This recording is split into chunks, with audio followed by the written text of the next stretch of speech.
Talvez você que gosta de astronomia já tenha se perguntado: como os astrônomos sabem a idade de uma estrela? Bem, este é um dos parâmetros mais difíceis de determinar, já que não pode ser medido diretamente, mas deve ser estimado com base nas características da estrela. Já se sabe que no início existia praticamente apenas hidrogênio e hélio no universo. Os outros elementos químicos, que os astrônomos chamam coletivamente como metais, foram feitos dentro de forjas estelares e foram lançados ao espaço em explosões, que acontece no final da vida de uma estrela. Este material pode dar origem a uma nova geração de estrelas ou se agrupar em planetas e outros corpos rochosos.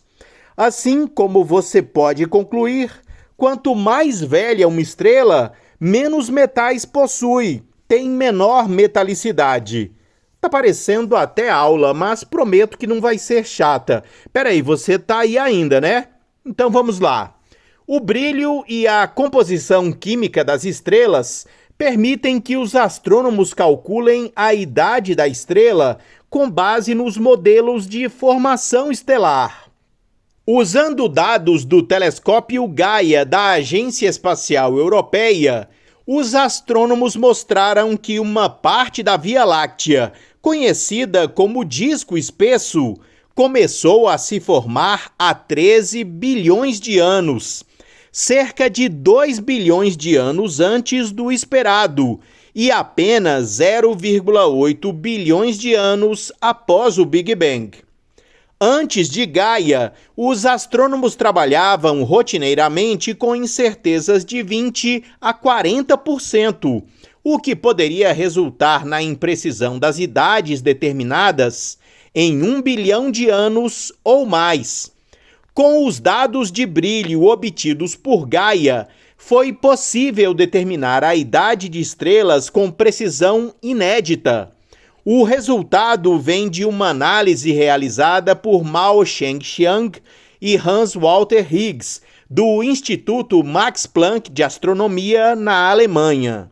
Eles pegaram o brilho e os dados posicionais de Gaia e as medições das composições químicas das estrelas obtidas do telescópio espectroscópico LAMOST, na China, de cerca de 250 mil delas. Eles escolheram olhar para subgigantes. Nestas estrelas, a energia parou de ser gerada no núcleo e se moveu para uma concha ao redor do núcleo. A estrela em si está se transformando em uma gigante vermelha. Como a fase subgigante é uma fase evolutiva relativamente breve na vida de uma estrela, permite que sua idade seja determinada com grande precisão. Nossa galáxia é feita de diferentes componentes. Em linhas gerais, estes podem ser divididos no halo e no disco. O halo é a região esférica ao redor do disco e tem sido tradicionalmente considerado o componente mais antigo da galáxia. O disco é composto por duas partes, o disco fino e o disco espesso. O disco fino contém a maioria das estrelas que vemos como a faixa de luz enevoada no céu noturno, que chamamos de Via Láctea. O disco espesso tem mais do que o dobro da altura do disco fino, mas é menor em raio, contendo apenas alguns % das estrelas da Via Láctea. Ao identificar estrelas subgigantes nestas diferentes regiões, os pesquisadores foram capazes de construir uma linha do tempo da formação da Via Láctea. E foi aí que eles tiveram uma surpresa. As idades estelares revelaram que a formação da Via Láctea aconteceu em duas fases diferentes. Na primeira fase, apenas 0,8 bilhões de anos após o Big Bang, quando o disco espesso começou a formar estrelas. As partes internas do halo também podem ter começado a se unir nessa fase, Mas o processo acelerou rapidamente para a conclusão cerca de 2 bilhões de anos depois, quando uma galáxia anã se fundiu com a Via Láctea. E podemos ainda não estar olhando o suficiente para longe no tempo do universo para ver discos galácticos semelhantes se formando.